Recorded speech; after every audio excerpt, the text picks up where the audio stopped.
Hello Axel, Bonjour Chloé. merci de m'accorder un petit peu de temps aujourd'hui. Merci à toi de me recevoir. Avec grand plaisir. Je suis ravie, on est à la coworkerie située à Mont-Saint-Guibert pour enregistrer cet épisode de podcast.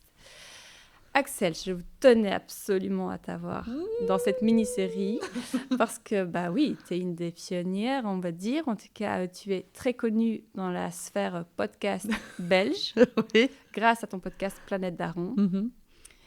Je vais d'abord te laisser te présenter. Tu peux me dire en 2 mots, alors qui tu es, Oui. ton podcast, le sujet, parce Oui. que Planète Daron, on l'a dit, et depuis quand il existe. Alors, je m'appelle Axel Balieu. Je suis la fondatrice, l'hôte, la réalisatrice, la productrice. CEO, CEO, CFO, tous les noms un peu fancy du business de Planète Daron. Vraiment, je dis toujours que c'est un projet. C'est toujours pour moi à la phase de projet.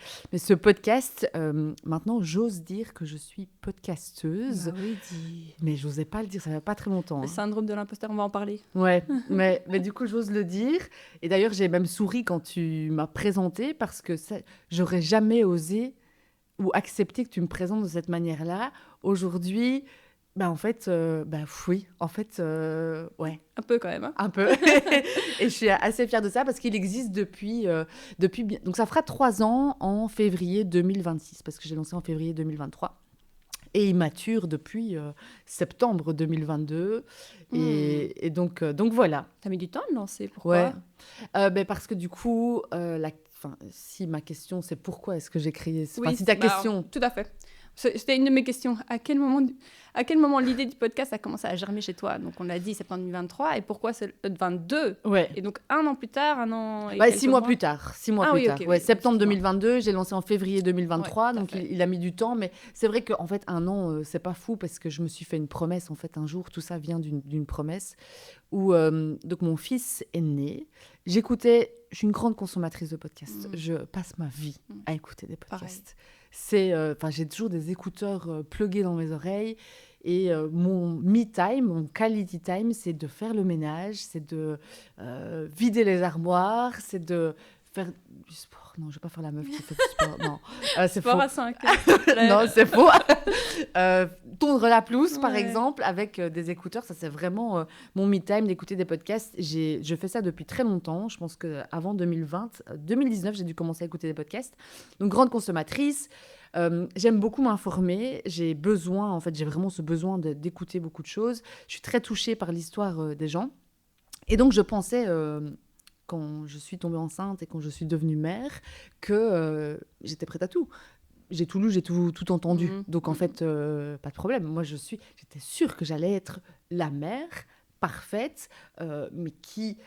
Tout allait rouler, évidemment, parce que moi, je suis Axel Balieu et que j'ai tout lu, tout entendu. Donc, c'est quoi l'histoire? Mais attends, les podcasts que tu écoutais à l'époque, c'était sur la parentalité et maternité. Ouais, surtout. parentalité, surtout. Ok. Maternité. Donc, tu te sentais prête à Ouais. accueillir ton enfant. J'avais tous les scénarios kata, je les connais, je sais comment il faut accoucher, j'ai tout entendu. Et j'écoutais aussi beaucoup de podcasts sur le développement personnel, des trucs plus courts, des podcasts news, mais là du coup c'était la radio à l'époque en fait, la radio qui faisait des podcasts, pas des podcasts natives, bref. Et puis en fait, je me prends un gros tsunami dans la gueule quand je deviens mère et mon fils est atteint d'une maladie génétique, est porteur d'une maladie génétique inconnue. Donc ça s'appelle une maladie génétique de type 3, c'est-à-dire qu'on ne connaît pas l'évolution de la maladie. On sait qu'il a une maladie génétique, mais on ne sait pas comment cette maladie va évoluer, si elle va continuer à évoluer ou pas. Enfin bref. Mais tout ça a pris beaucoup de temps.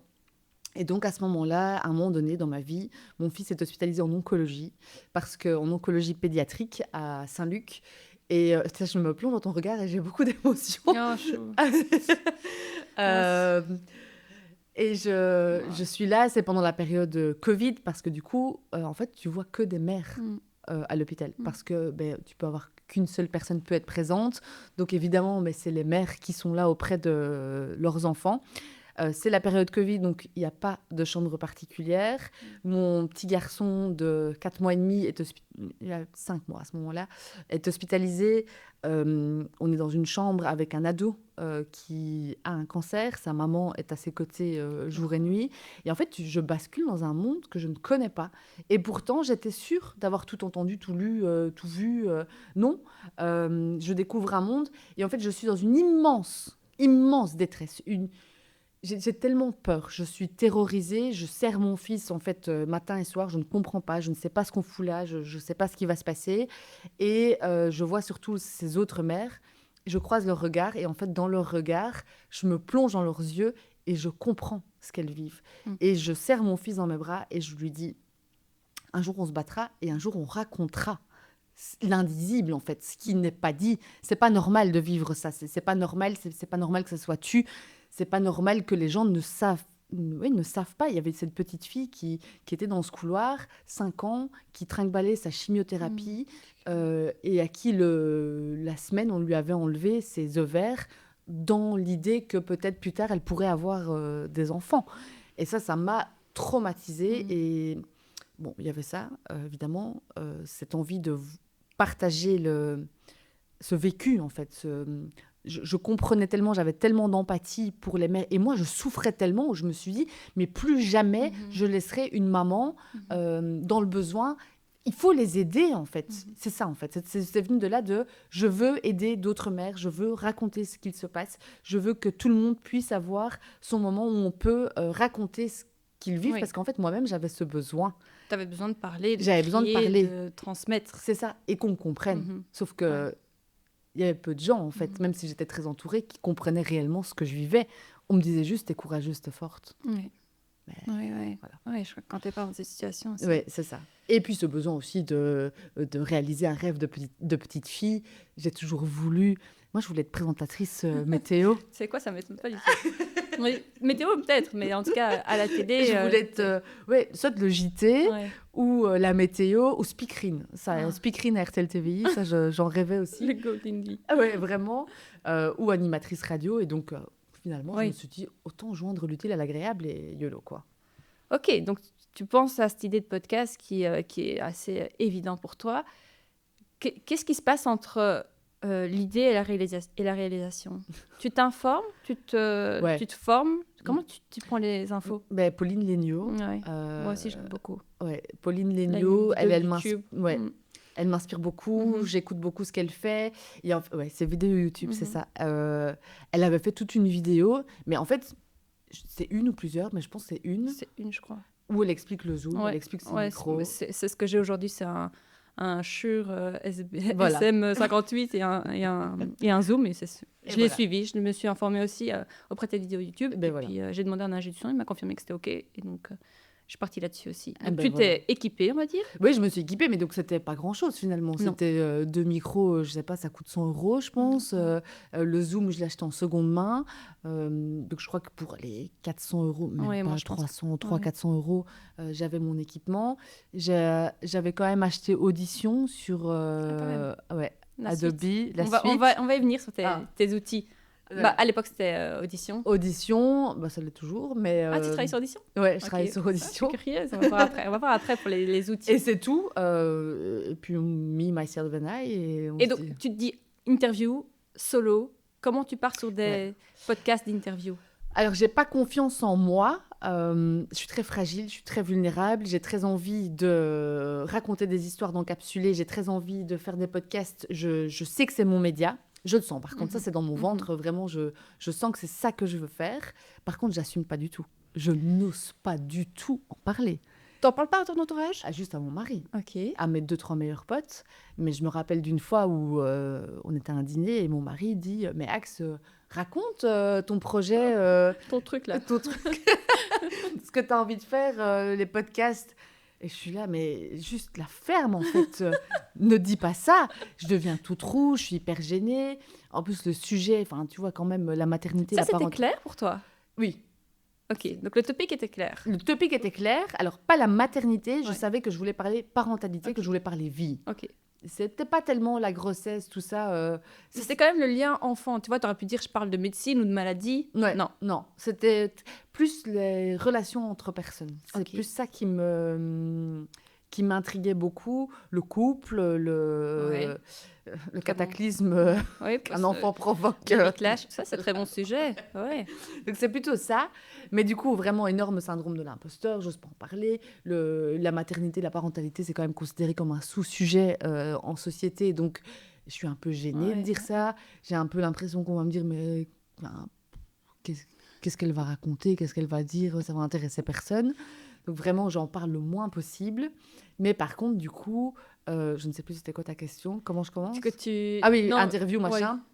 Mais donc, je commence tout de suite à penser à des histoires. Ok. Et je pense à, du coup, mon deuxième épisode. Donc, le premier épisode, c'était Nicolas Lehetz, qui avait un studio de podcast, qui, lui, m'a donné beaucoup de confiance en me disant, mais Axe, il faut que tu fasses des podcasts. Le podcast, c'est vraiment le nouveau média. Lui, il y croyait et il y croit toujours à fond. Donc, j'avais enregistré un premier épisode avec lui. Mais surtout, je pense directement à ma voisine de quand j'étais petite, qui vivait un peu différemment. Et je l'observais, moi, de mes yeux de petite fille petite, et je me dis... il y avait quelque chose qui m'intriguait et tout de suite je lui ai envoyé un message en lui disant est-ce que tu veux pas raconter ton histoire et en fait j'avais confiance en mes invités, pas tellement en moi. Moi je sais juste que je sais écouter très très fort.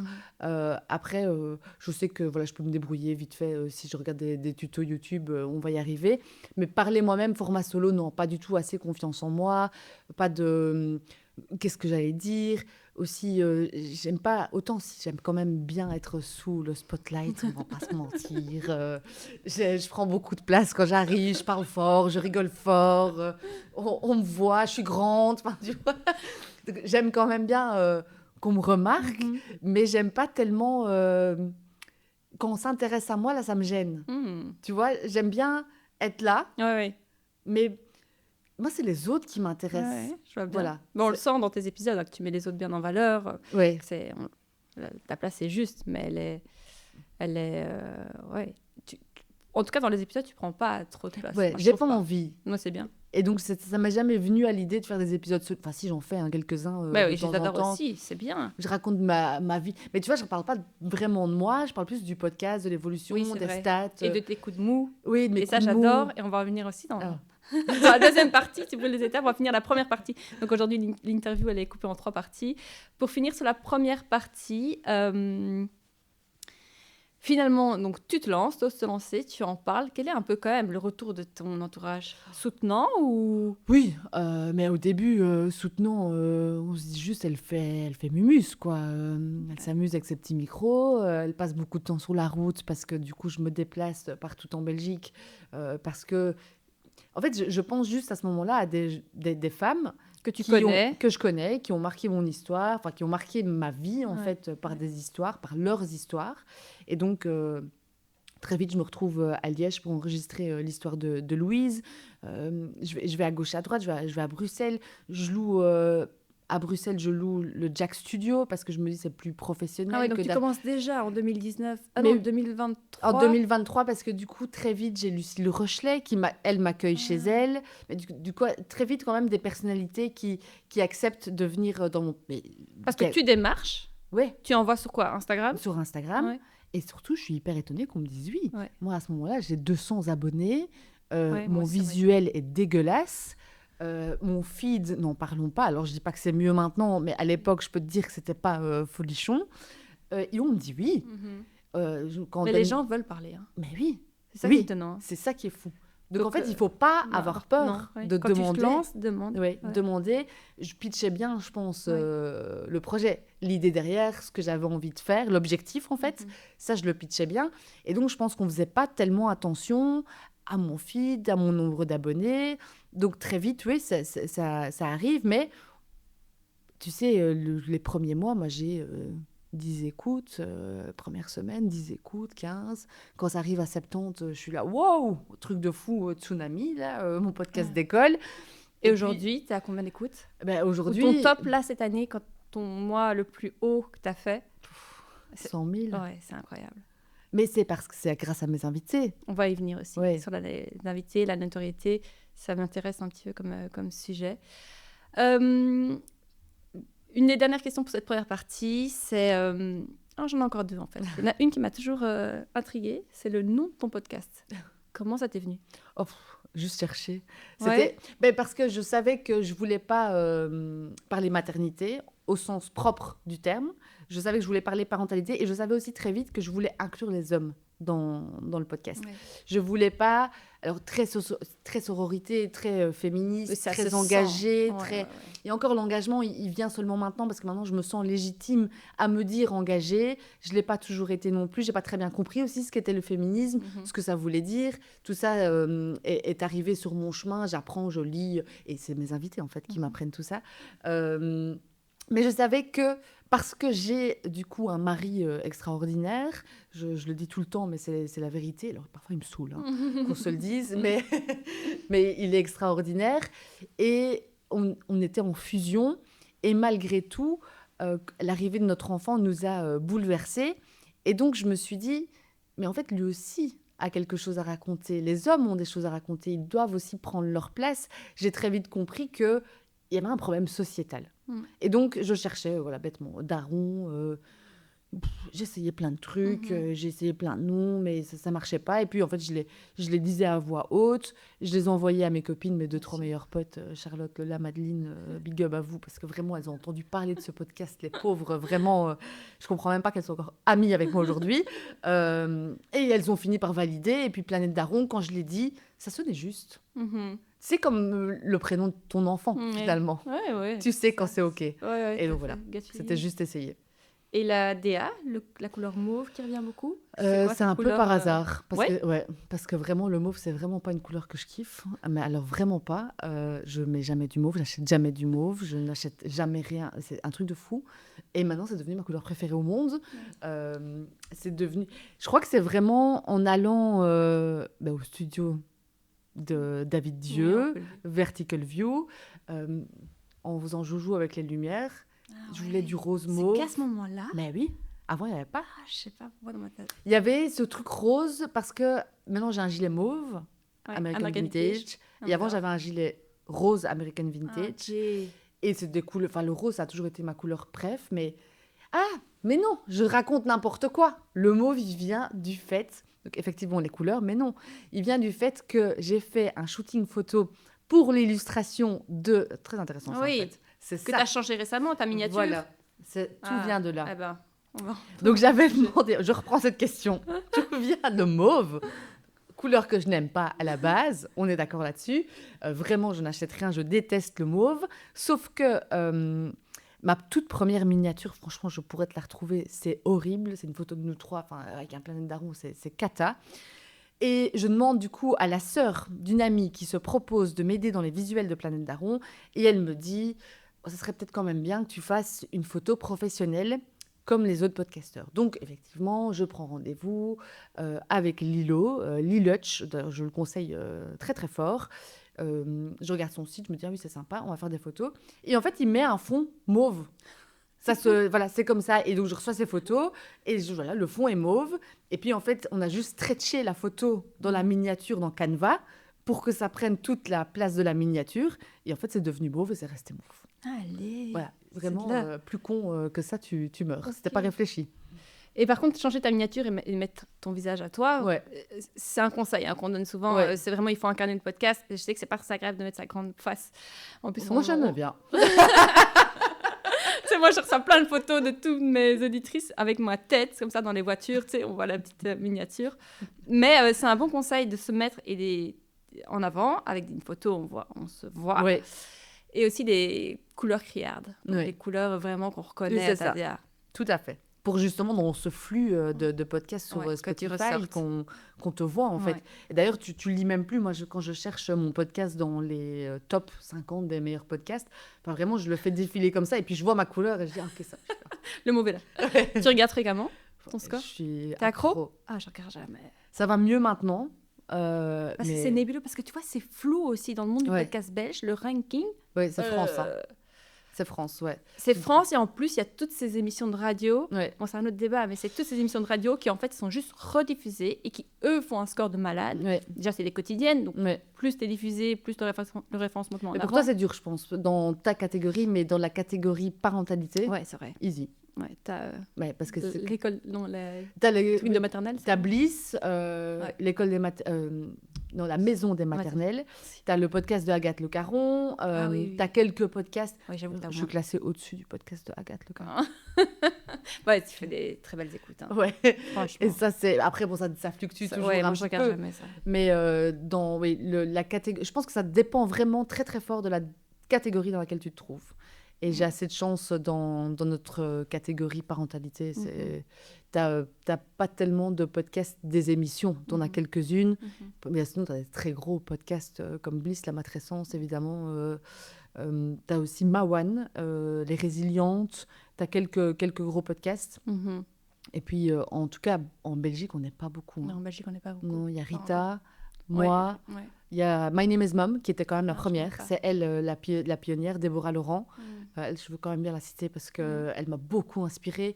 C'est elle qui a lancé le premier podcast maternité. C'est Déborah Laurent avec My Name is Mom. Et qui a du coup une super newsletter. Qui est journaliste. Vraiment Comme top. beaucoup de Et elle a arrêté My Name is Mom. Et maintenant, elle a un podcast privé qui s'appelle À cœur ouvert, que je trouve absolument... c'est une trop bonne idée. Et je crois qu'elle fait ça divinement bien. Je ne sais pas parce que tu peux pas l'écouter vu que c'est privé. Mais Déborah elle crée du contenu qu'elle fait payer et qui reste privé, c'est ça? Donc, en fait, je peux raconter mon histoire de maternité, je paye. C'est pour l'offrir, en fait. C'est pour l'offrir à quelqu'un. Ouais. On parlait de diversification en off, c'est vrai que c'est un des moyens de gagner de l'argent. Justement, on va parler d'argent maintenant. Mais dernière question pour cette première partie, on passera à la deuxième ensuite. Pour toi, du coup, je crois que j'ai compris, mais le podcast, c'était pas une stratégie, c'était pas un levier stratégique, c'était pas un business que tu voulais développer. Non. C'était vraiment un hobby pour toi. Hobby. Mais hobby qui prend beaucoup de temps. Ouais. Et du coup, beaucoup d'argent, et beaucoup d'énergie. Et donc, quand tu dépenses beaucoup d'argent... Moi, j'étais l'opposé. Je n'étais pas naïve comme ça. Disant, ouais, ça va aller, ça va me prendre 15 minutes par semaine. Non, ouais. Ça prend un nombre incalculable d'heures. Oui. Et c'est ça, en fait, moi, je n'avais pas du tout capté. Et en fait...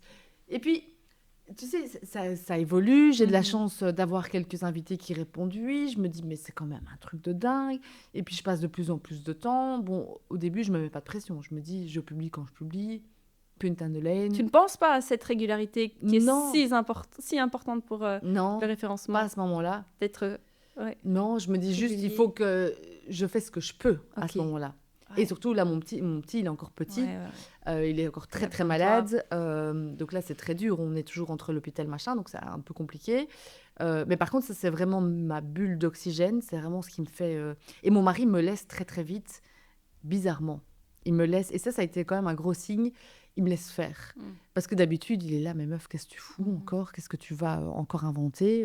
Dépenser l'argent de la famille, parce que ça, c'est vraiment quelque chose que je sais bien faire. Il y a des trucs pareils, je crois.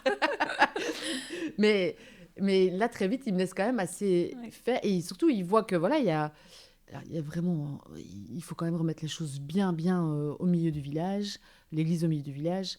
Au début, on parle dans dizaines d'écoutes, mais je suis quand même contente. Et surtout, je reçois des... En fait, c'est ça aussi. C'est les retours. L'engouement était dingue. Ouais. Direct.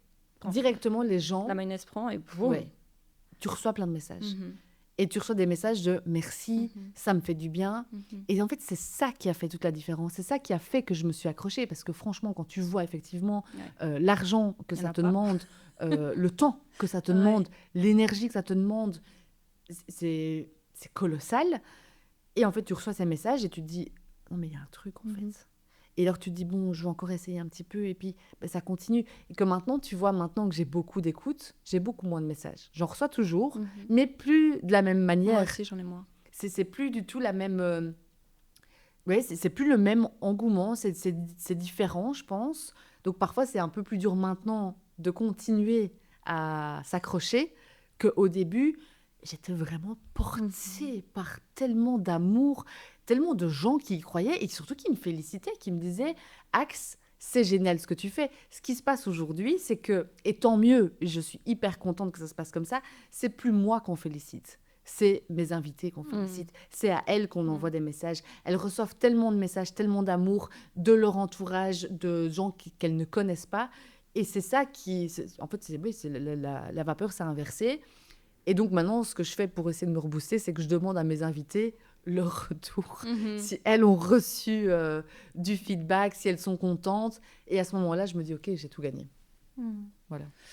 Passons à la partie 2. Axel, je te retrouve dans cette partie 2. On va parler maintenant de l'organisation, de la réalité du terrain et de la monétisation. Tu es d'accord d'en parler? Bien sûr. La production. Partons à la base de la base. Donc, tu es autodidacte. Ouais. Disons aujourd'hui, parlons d'aujourd'hui. Comment tu t'organises pour produire un épisode? Alors aujourd'hui, ce jour, le 10 novembre 2011, je me suis... Ah, qu'est-ce que je raconte 2021. J'ai un énorme trouble de l'attention et de l'hyperactivité, comme vous pouvez le remarquer. Aucun souci, je couperai ça. 2025. Donc aujourd'hui, comment tu trouves tes idées, tes recherches d'invités et les thématiques de tes épisodes solo? Donc, est-ce qu'on fait des épisodes solo pour bloquer un trou ou pas? Non, je fais des épisodes solo pour conclure un truc. Ah ouais, non, moi je fais quand j'ai pas. Non, vraiment, c'est... Ok, là j'ai des choses à dire en fait. Il s'est ouais. passé beaucoup de choses, j'ai envie de les partager. Ouais. Quand l'audience te demande. Moi j'ai l'audience, ils me demandent. Moi, ils me demandent pas tellement. Au bout d'1 an, je vous fais un solo et ils m'ont dit ce solo. Ah ouais, mais tant mieux. Ouais. Trop bien. Ouais, ça peut rendre l'audience heureuse. Bah oui. Non, on me le demande pas vraiment, je l'impose. Mais c'est chouette, moi je les écoute tes solos. C'est gentil. Non, je les balance quand j'ai des choses à dire. Quand je vois une grosse évolution, genre là, je trépigne d'impatience parce que on est le 11 novembre 2025. Début décembre, il y a le wrap-up de Spotify qui sort. Et ça, c'est mon moment. Mais je suis comme une malade mentale. Bien, parce que tu as hyper fort scoré. Oui, et donc il y a toutes ces belles animations qui se mettent. Et là, j'en peux plus de ma vie. Hein. Là, genre, à partir du 1er décembre, tous les jours, je suis là en train de regarder ma boîte mail. Si j'ai reçu ce mail, wrap-up Spotify, qui va me dire à quel point j'ai performé, à quel point le podcast a évolué, à quel point c'est génial. Parce que j'en ai besoin, en fait. Et du coup, après, je fais un épisode solo, souvent après. Et bon, là, ça va se terminer, la saison se terminera, parce que je fais un break après. Donc voilà. Et mes journées, comment elles s'organisent pour revenir à ta question. Oui, donc Production. Mais alors, ce qu'il y a, c'est que j'ai un taf en 4/5e. Donc, je suis cross-média planner, comme on dit, stratège média, qui me prend beaucoup de temps. C'est un métier intellectuel qui... où il y a beaucoup de pression et où, en fait, si tu ne fais pas, tu vois très vite que tu ne fais rien. Donc, je suis obligée... Enfin, tu vois, tu dois travailler. Je travaille. C'est tout. Il n'y a pas moyen d'essayer de bypasser le bazar. C'est non. Je dois bosser pendant mes heures de taf. Je dois bosser. Il n'y a pas que je peux squeezer des trucs entre eux. C'est non. Donc, aujourd'hui, par exemple...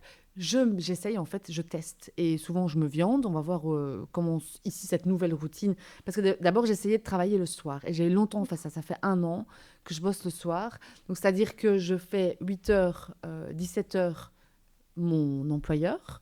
Puis, je m'occupe de mon fils de 17h à 20h, 20h30. Et de 21h à minuit, 1h du matin, je bosse sur Planète Daron. Sauf que, en fait, je me suis... Non, mais c'est intenable. Parce que... j'ai trop d'adrénaline après avoir fini de travailler. Et donc, je ne m'endors pas. Et donc, je ne dors pas. Et donc, je suis infernale. Ouais. Je n'ai plus les idées claires. J'ai envie de trucider mon pauvre mari absolument tous les matins. Je suis stressée. J'ai beaucoup de cortisol. Enfin, il n'y a rien qui va. Donc là, récemment, et depuis qu'on est parti en vacances, et j'ai été très inspirée par le podcast In Power de Louise, où Amélie Nothomb et Vanessa... Je ne sais pas d'aller. Le podcast Trois Fontaines. Oui, Jessica Trois Fontaines. Jessica Trois Fontaines. Ressentir. Voilà, merci. Jessica. Et en fait, ces nanas-là, Amélie Nothomb et Jessica, elles se lèvent à 3h du matin. Ah oui, comme ça. Ouais. Et du coup, j'ai essayé ça aujourd'hui. 4h, 7h, c'est parfait. Oui, moi, je suis aussi team du matin. C'est sûr que le soir, moi, à 20h30, je suis dans mon lit. Eh ben, c'est ça. Du coup, je vais essayer de faire ça. Et tu m'as aussi inspirée parce que je voyais bien que... D'ailleurs, j'étais à la Fnac acheter des livres parce que je te vois sur tes petites stories avec tes petits livres dans ton lit. Je me dis, ça a l'air bien sympa, c'est incroyable, tu vas voir. Coupe ton téléphone, tu le laisses en bas. Moi, j'ai pas d'écran, rien dans ma chambre à partir de 19h30. Eh ben... moi. J'avais acheté sur Amazon un vieux réveil à aiguille, tu vois. Ouais. Mon fils là m'a traqué. Ouais. Donc maintenant j'ai une j'ai une très bonne montre Garmin que je mets pas au poignet parce que je sais pas dormir avec ça, mais je mets genre sous mon oreiller et elle vibre. Donc, en fait, elle réveille pas mon mari, même si mon mari se lève aussi vers 4h30 comme moi. Mais bon, si jamais il dort, je le laisse dormir et donc ça vibre et je me réveille et je vais faire ma séance. Moi, c'est le sport. Je commence à faire le sport. Ah ouais, donc tu te lèves à 4h30, tu fais ton 4h30, sport. ouais, de 5 à 6, je fais mon sport. Souvent, il y a ma petite fille qui débarque. Ah ouais. Elle est calme, elle écoute, elle regarde. Et puis après, de 6 à 7, c'est le tunnel là, du matin de déjeuner, préparer les 2 enfants. 7h, tout le monde part. Oui, 7h, tout le monde Ah part. ouais, tout le monde se casse à 7h. Ah ouais. Se casse, c'est le meilleur moment. Mon mari là- prend les 2 petits, Ah oui. hop, crèche. Ah ouais, nous, ils sont tôt à l'école. Hein. Ah C'est oui. crèche Et puis à tu 7h, bosses. et puis je bosse direct. Moi, je suis du matin. Par contre, 16h, oublie-moi après. Ben, je pense Après, je suis avec mes que j'ai envie d'adopter cette manière de vivre-là. Donc, ouais, je suis en train de tester ça. Mais comment on fait pour sortir? Ouais. Moi, j'ai. Ouais. Bon, après, moi, j'ai eu 2 enfants.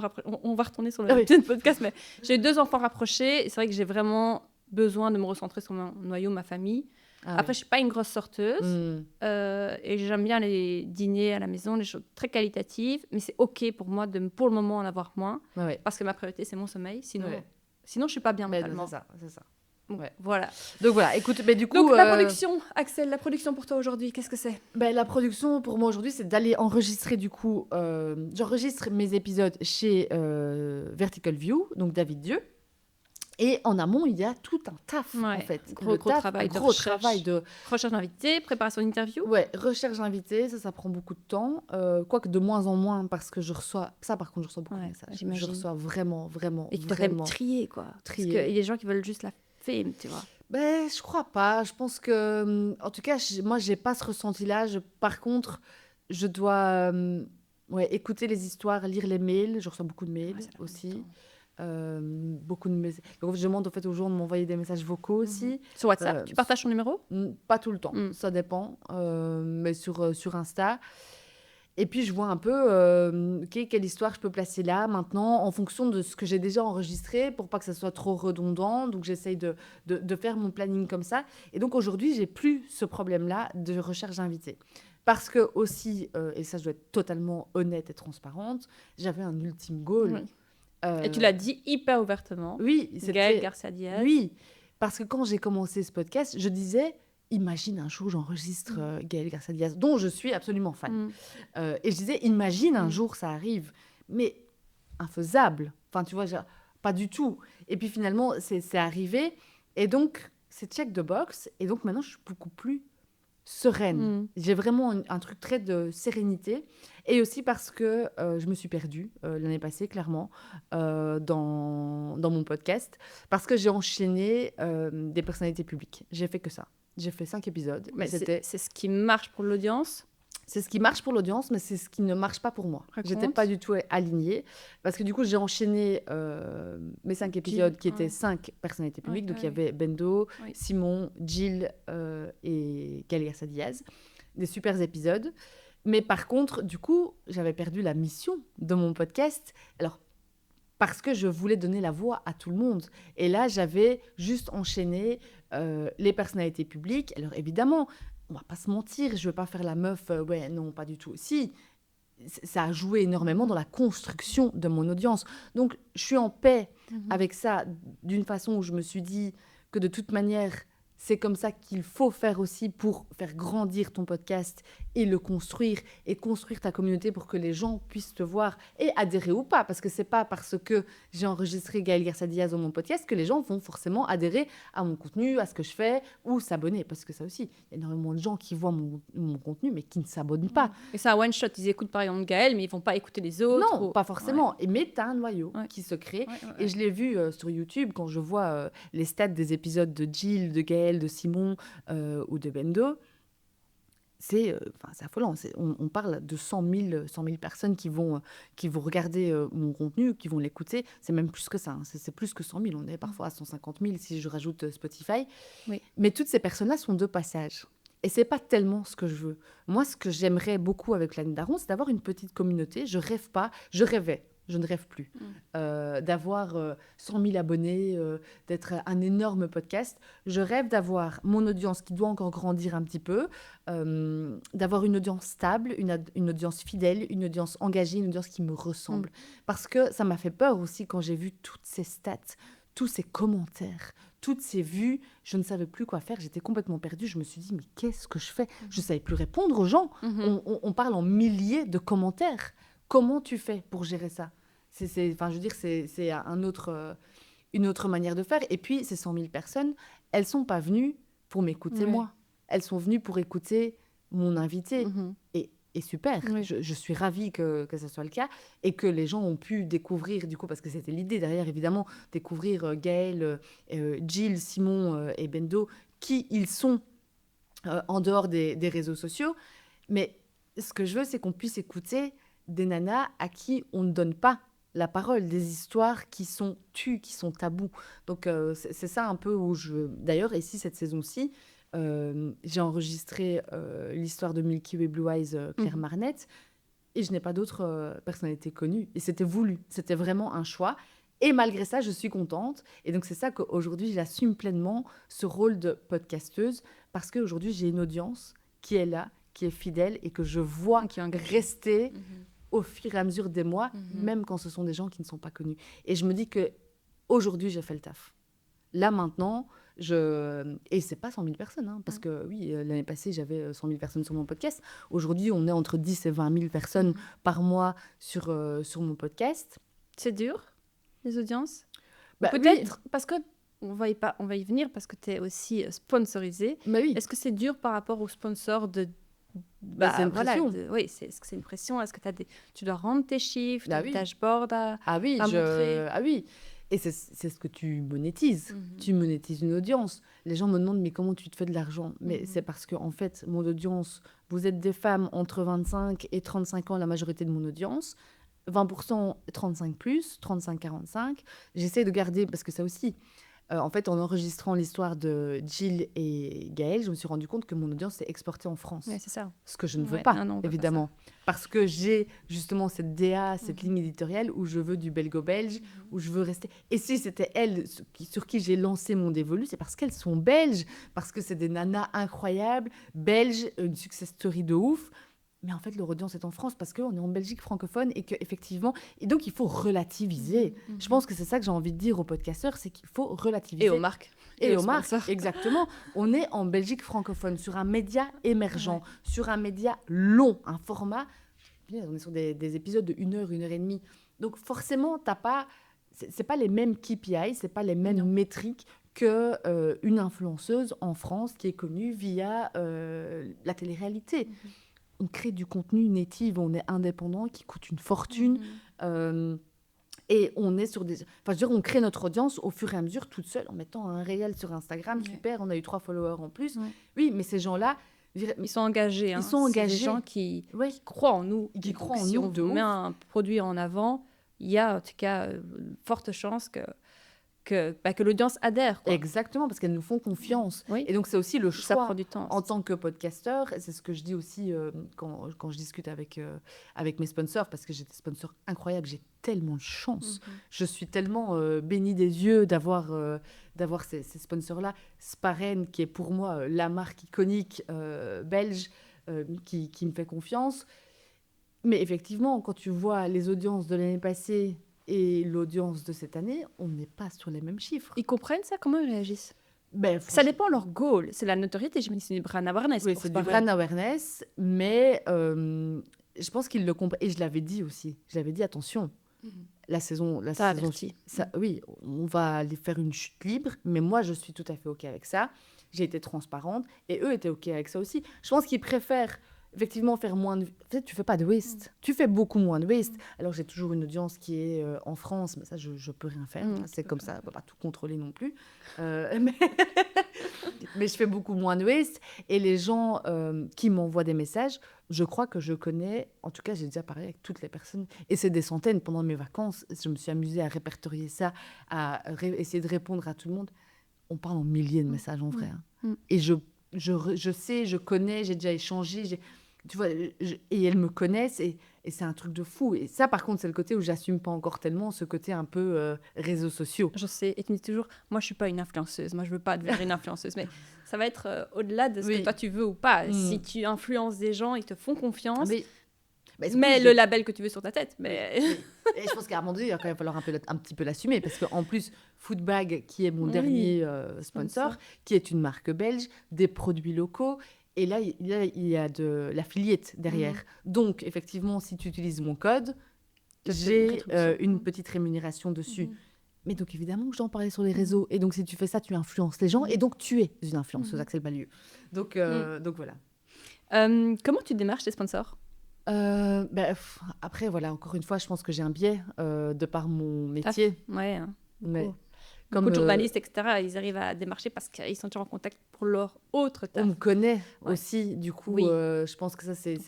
Et j'ai un podcast business aussi, Conversation, que j'anime pour mon employeur avec ma co-animatrice Kelly. C'est un podcast bilingue dans le milieu des médias. Donc, on me connaît un peu comme Madame Podcast. On me connaît aussi, pas tout le monde, mais il y en a qui connaissent aussi Planète Daron, qui me voient sur les réseaux. Donc, c'est... Et puis, en fait, toutes les marques, je les vois plusieurs fois par an à un endroit parce qu'il y a des événements. Et puis, tu te présentes, ou on me présente, et puis après, tu envoies un mail, et là, tu comprends. Oui, donc réseautage, networking. Mais oui, networking, te montrer, en fait, tu vois. Et puis, discuter avec les gens pour que les gens sentent ce que tu as dans le ventre, en fait, tes valeurs, ce que tu renvoies. Qui habille. Par contre, j'ai aussi beaucoup fait ça, ça n'a pas vraiment marché à part qui habille. J'envoie des messages sur Insta aussi. Et puis eux, ça a pris. Ils m'ont demandé d'envoyer un mail. Je les ai rencontrés. Par contre, j'insiste pour rencontrer les gens. J'insiste vraiment très, très fort là-dessus. Même pas un call en ligne. Non. Ça peut pas... Moi, j'aime bien voir les gens. Autant pour eux, pour que eux voient à qui ils ont affaire. Parce que je veux certainement pas être... Tu vois, pour moi, c'est bizarre de gagner de l'argent en créant du contenu. C'est encore quelque chose que je n'ai pas encore processé totalement. Pourtant, le taf que c'est. Ah oui. Tout travail mérite salaire. Ah oui. Mais j'en ai besoin. Aujourd'hui, si en tout cas, je veux pérenniser Planète Daron. On peut le dire aussi, c'est que tu travailles à la friterie en plus. Oui. Mais là, j'ai arrêté. Couper, parce que c'est vrai que tu faisais ça en plus, juste pour produire Planète Daron. Pour produire Planète Daron, effectivement, j'ai travaillé dans une friterie pour payer mes épisodes, pour payer David Dieu, donc le studio Vertical View. Enfin, c'était quand même un délire, quoi, les gars. J'étais sur 3 métiers en même temps. C'était un truc de fou. Et ça, c'est plus possible, par contre, parce que j'ai délaissé aussi...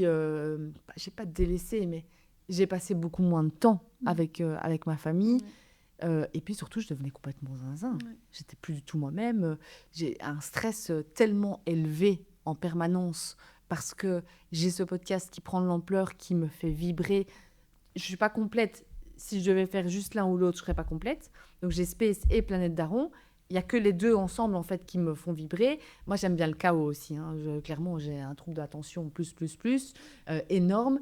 Et donc, quand c'est le chaos, ça me fait aussi vibrer. Mais par contre, je me suis rendu compte que je ne raisonne plus correctement. Et là, je suis en train de m'apaiser. Je pense que je commence aussi à être en paix avec moi-même, d'assumer ce que je fais, l'image que je renvoie, d'être sur les réseaux, de plus avoir peur du regard des gens. Tout ça, je pense, ça m'apaise un petit peu. Et d'avoir des marques qui me font confiance, d'avoir leur retour. Quand ils me disent « Axe, on a écouté ton épisode et on a adoré », c'est un brand manager, une brand manager, un marketeer. Mais pour moi, ça, c'est une validation. On me valide dans le monde du marketing sur le contenu que je produis. Et parfois, ça, c'est stressant. J'enregistre un contenu, je suis à fond dans l'histoire de la nana en face de moi, je suis en train de faire le montage, et puis je me dis, mon Dieu, qu'est-ce qu'ils vont penser ? Est-ce que c'est OK ? Est-ce que j'ai pas dit un gros mot de trop parce que je reste moi-même, enfin, tu vois. Il faut rester authentique, c'est ce que les gens veulent. Hein. Pas que ce soit, on ne vient pas avant de tapis, tu vois. Il faut pas se laisser changer qui on est. Je pense que c'est vraiment l'authenticité qui marche le mieux. Je vais passer à la dernière partie parce que le temps avance. Donc, Axel, on se retrouve pour cette 3e et dernière partie de notre échange aujourd'hui. J'avais envie de parler avec toi de cette charge mentale. On a un peu évoqué en partie 2. Donc, je redis, tu étais à un moment donné dans ta vie sur 3 jobs différents, grosse charge. En plus, tu tiens à garder ta vie sociale active, tu as une famille. Comment tu as fait face à ces moments de découragement, de trop-plein? Je ne dirais pas burn-out, mais... Tu sais, franchement, je pense que parfois, on n'y est pas loin. Sauf que... Et j'ai eu cette discussion avec mon médecin traitant au mois de juillet. J'étais vraiment... à plat, quoi. Ah oui, à plat. Vidé. Mais je me sentais pas bien. Vraiment pas bien. Et moi, je pensais que c'était hormonal. Je disais, il faut faire une prise de sang. Et lui, il m'a dit, non, tu es en burn-out, je vais te mettre en arrêt de travail. Et je lui ai dit, frérot, il n'y a pas, en fait. Il n'y a pas le temps. Donc, le burn-out, il va attendre. Pas le temps de niaiser. T'es gentil. Parce que vraiment, c'est gentil, merci beaucoup.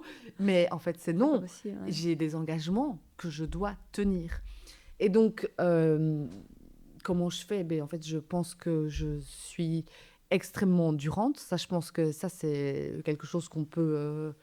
que je peux en tout cas mettre une petite gommette. Je pense que je suis très endurante. Je pense que aussi, j'aime bien travailler. Travailler, c'est mon hobby. Qu'est-ce que tu aimes faire dans la vie? Travailler. Mais parce que je kiffe ce que je travaille fais. en plus gratuitement. Bénévolat, je dire, ouais. Moi, j'aime travailler, mais c'est vrai qu'il y a un retour sur investissement. Mais quoi, oui, c'est ça. Et puis, j'adore travailler, mais au-delà de ça, j'ai de la chance de faire des métiers que je kiffe de ouf. Que ce soit chez Space, parce que mes collègues sont absolument géniaux, parce que mes clients sont cool, parce que ça me stimule, parce que j'apprends plein de choses et qu'en fait, l'un remplit l'autre et inversement. Mais sinon, la charge mentale, franchement, c'est hyper dur. C'est vraiment super chaud. Je pleure régulièrement. J'ai envie de tout envoyer par la fenêtre très régulièrement. Et je pense que mon coach, c'est mon mari. Je pense que ça, il le fait très, très bien à sa manière. Moi, j'hyper-communique. Lui, communique pas tellement, mais je comprends très vite, avec les peu d'informations qu'il me dit, que j'ai dépassé les limites, que je dois me recentrer. Ouais. Et du coup, j'ai arrêté la clope, par exemple. Ça fait 1 mois que je fume plus. Félicitations. Merci. Ça fait partie de faire face à la charge mentale. Parce que, 1, je perds du temps à fumer, clairement. 2, c'est mauvais pour la santé. Mais ça me fatigue. En fait, il y a plein d'effets néfastes. Et puis, ça coûte beaucoup d'argent. Je sors beaucoup moins. J'ai accepté, en fait, aussi ça. J'ai accepté que... Mon mari m'a dit, en fait, là, tu es comme une athlète. Ah oui. Tu dois tenir un marathon. Donc, en fait, soit tu acceptes d'avoir une vie de moine, ou alors tu fonces droit dans le mur. Tu choisis. Et c'est des remarques parfois qui sont très dures, qui sont très brutales, où il me dit, qu'est-ce que tu attends? Tu attends de t'effondrer, et du coup, tu pourras tout prendre, tout mettre à la poubelle, et ça me fait très peur. Je me dis, et clairement, parfois, je me dis, mais un jour, je vais terminer l'hôpital psy, quoi. Vraiment, parce que je cumule énormément. Et donc, je me rends bien compte que je ne peux pas fonctionner comme ça. Et donc, j'essaye de dézoomer, de relativiser aussi. Mais c'est dur, mais je suis comme toi. Il n'y a pas mort d'homme. Genre, ouais, mais quand je publie pas un épisode qui est programmé, pour X ou Y raison, tu vois, c'est vrai que ça prend une ampleur. Mais en fait, tu te dis, en fait, qui t'attend? Tes auditrices, elles seront encore là demain. Enfin, mais c'est vrai que quand c'est ton projet, ça prend... une ampleur. T'es pris dans... Et surtout quand t'es sponsorisé, où tu te dis, mais en fait, ils t'attendent. Oui. Là, il faut être pro. Oui, mais je suis sûre que si j'envoie un mail leur disant, les gars, sorry, Delayed. Oui, ça sera retardé. Et en fait, du coup, il y aura 2 épisodes qui vont être publiés début janvier plutôt que fin décembre. Je pense que personne m'en voudra. Je pense pas me tromper. Mais donc, c'est d'essayer de relativiser. Mais quand même, je relativise, mais j'arrive quand même à publier tous mes épisodes toutes les semaines. Là, depuis septembre. En plus de tout ça, je suis partie en vacances. J'ai pris mon ordi avec, j'ai tout pris pour faire mes montages, mes machins, nana. Parce que ça, j'ai internalisé maintenant pour optimiser les coûts. Donc, en fait, pour répondre à ta question, je pense que je ne gère pas tellement. C'est des hauts et des bas perpétuellement. C'est hyper dur émotionnellement. Parfois, je me pose pourquoi je fais ça? Et puis... ça apporte beaucoup aussi. Hein. Oui, et les retours sont incroyables. Puis, tu sais pas, t'as une mission, quoi. Enfin, t'as un rôle. Enfin, moi, j'adore je trouve ma place, quoi. Tu vois, je sers à quelque chose. Je me sens bien. Moi aussi. Mais toi, tu as décidé un petit peu de déléguer. Comment t'es passé ce step? Donc, tu as 2 stagiaires, c'est ça? Comment t'es passé ce step de déléguer? Parce que j'ai l'impression que c'est pas toujours facile de déléguer. Hein. Non. Alors, Alexia, Alexia, ça fait longtemps qu'elle est dans les coulisses de Planète Daron. Ça fait presque 1 an et demi. Et au début, c'était juste des petites missions comme ça de graphisme, de DA. Et puis, je lui ai proposé cet été où je lui ai dit, tiens, ça te dirait d'être la directrice artistique et directrice du studio Planète Daron.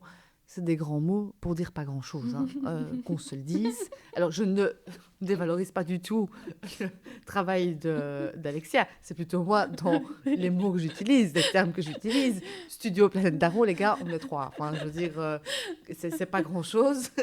Directrice, c'est pas grand-chose non plus, parce que la pauvre, elle n'a pas de salaire. Enfin, je veux dire, c'est pas que je la paye 5 000 balles par mois pour faire le montage de mon épisode, mais en fait, on se partage les tâches, où je lui ai dit, tiens, j'ai envie de faire un test pour 2026.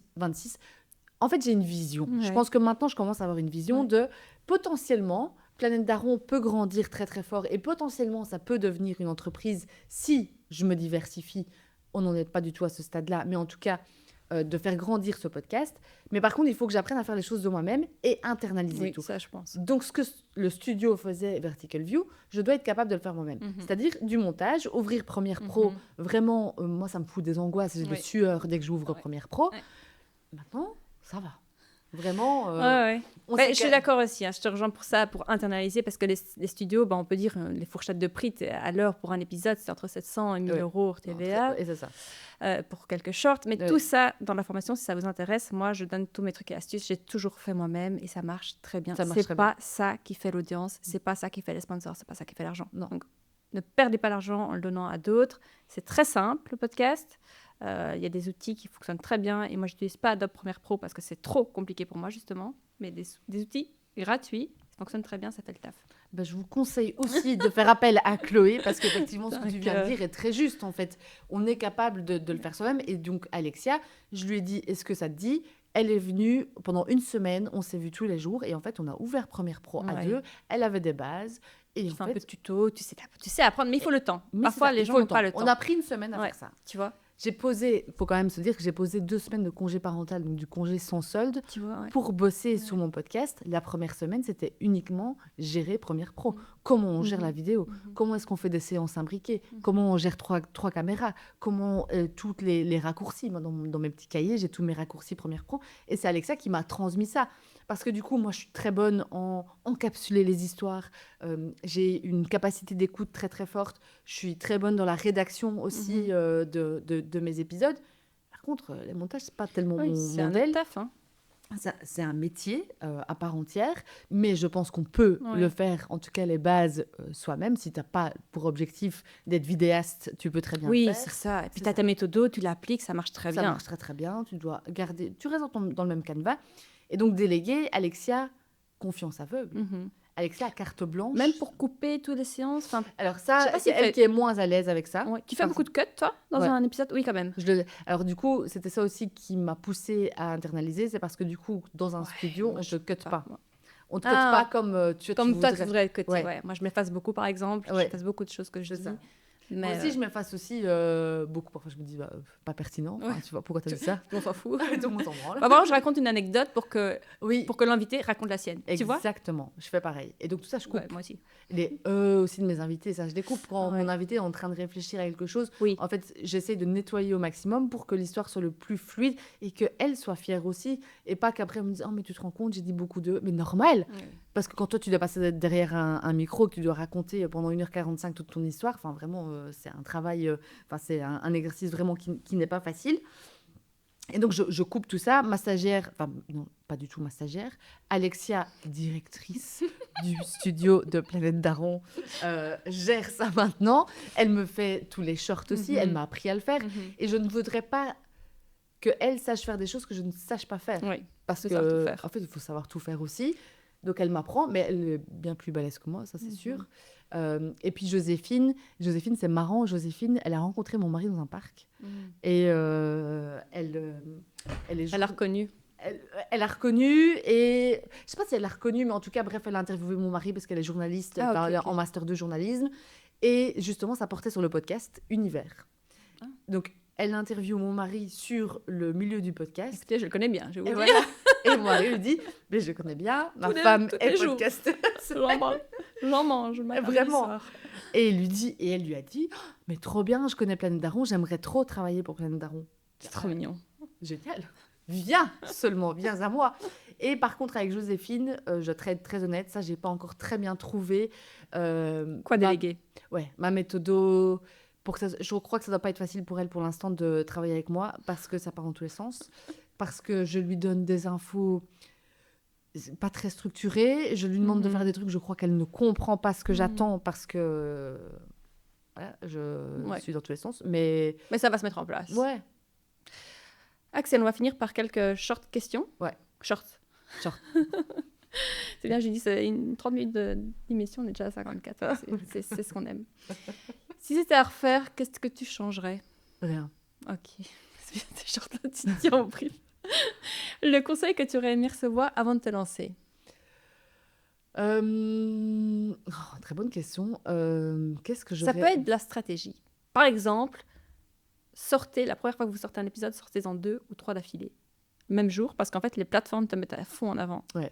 Eh ben, ça peut-être le meilleur conseil, c'est effectivement avoir une longueur d'avance. Oui, moi j'avais 8 épisodes avant de lancer mon premier. J'avais déjà... Ouais. Ah ouais, non, mais je te dis, moi j'avais étudié le bazar. Ah oui. Ne pas travailler à flux tendu. Ça, j'aurais voulu qu'on me le dise. Ça, c'est un énorme stress. Audio ou vidéo? Les deux. C'est indissociable pour toi aujourd'hui? Oui. J'adore l'audio, j'adore le vidéo. Bref, oui. Tu mets le MP4 sur Spotify? Je mets le MP4 sur Spotify. Non. Je mets le MP3 sur Spotify et le MP4 sur YouTube. Chacun sa plateforme. Ouais, mais Spotify, ils aiment les MP4 pour le moment. Ils veulent que les youtubeurs passent. En fait, mes épisodes sont trop longs, trop lourds. Et avant, ça marchait. Ah ouais, moi je les tournais toute la nuit. Ah ouais, mais ils disent que c'est trop lourd. Ah ouais. Pourtant, tu leur feras une belle audience. D'ailleurs, ton hébergeur, chouchou. Grosse erreur, ça aussi. Je sais pas si tu veux le dire. Ah oui, j'ai pas de problème avec ça. Oui, je suis hébergée par Creators. Donc Spotify for Creators. Ouais. Par la plateforme Spotify. Ouais. Et donc je suis limitée à Spotify. Mais en vrai... tu perds telle audience. Moi, Ocha, ça a l'air pas mal quand même. Hein. Ocha, d'ailleurs, j'ai un petit lien affilié si vous voulez passer par Ocha ou passer... Je la mets en barre de description. Vous pouvez passer par Ocha. Ça vous coûte rien de différent, mais moi, ça fait un petit... ok, donc ça va. Mais bon, toi, changer d'hébergeur, on en parlera avec Ocha, j'ai un lien, un contact, parce qu'on a peur de perdre les stats. Ouais. Mais moi, je conseille honnêtement de publier sur toutes les plateformes, que ce soit Ocha, il y a d'autres hébergeurs qui existent, qui sont très très bien. Moi, j'écoute tout sur Apple Podcast. Donc pour moi, c'est un frein. Je ne vais pas t'écouter sur Spotify, sauf tes solos ou un épisode qui m'intéresse beaucoup. J'ai écouté Claire, par exemple. Mais sinon, je ne vais pas sur Spotify. Ça marrant. Et en plus, c'est vrai qu'il y a beaucoup de gens qui me le disent. Il y a beaucoup de gens qui ne payent pas pour leur abonnement Spotify. Je paye, mais j'aime pas. J'aime pas J'aime pas la plateforme. Non, j'aime pas la plateforme. J'ai mes habitudes Apple. Bon conseil, merci beaucoup. Distanciel ou présentiel? Présentiel. Publier coûte que coûte ou qualité avant tout? Qualité avant tout. Le moment le plus gênant que tu as vécu en enregistrement? Est-ce que j'ai vécu un moment gênant? C'est plutôt, à mon avis, moi et mon... Non. Ton invité de rêve, on l'a dit, tu l'as eu. Gaëlle. Une erreur que tu ne referas plus? Mais c'est de justement faire une saison entière basée uniquement sur... en tout cas, construite sur des personnalités publiques. Ça, je le ferai plus. Pourquoi tu travailles en saison? Ça donne un objectif, une fin. Et donc, une fois que la saison finit, c'est combien d'épisodes une saison pour toi? Une saison, pour moi, c'est septembre, décembre, janvier, juin. Donc, tu ne publies pas l'été? Non. Et tu publies durant les vacances de Noël? Ouais. Non, pas les vacances de Noël, mais toutes les autres vacances, oui. Tu mets même pas des rediffs? Ça marche très bien, apparemment. Ils sont très, très bien écoutés et tes stats restent un petit peu, au moins. Ouais, je devrais faire ça. Objectif été 2026. Rediff. Ouais, je devrais faire ça. Au moins 8. Last minute ou ultra organisé? Last minute. Intro jingle ou direct dans le contenu? Intro jingle. Montage léger ou hyper clean? Hyper clean. Et si tu devais résumer ton aventure de podcasteuse en un mot? C'est génial. Merci Axel. Merci Chloé.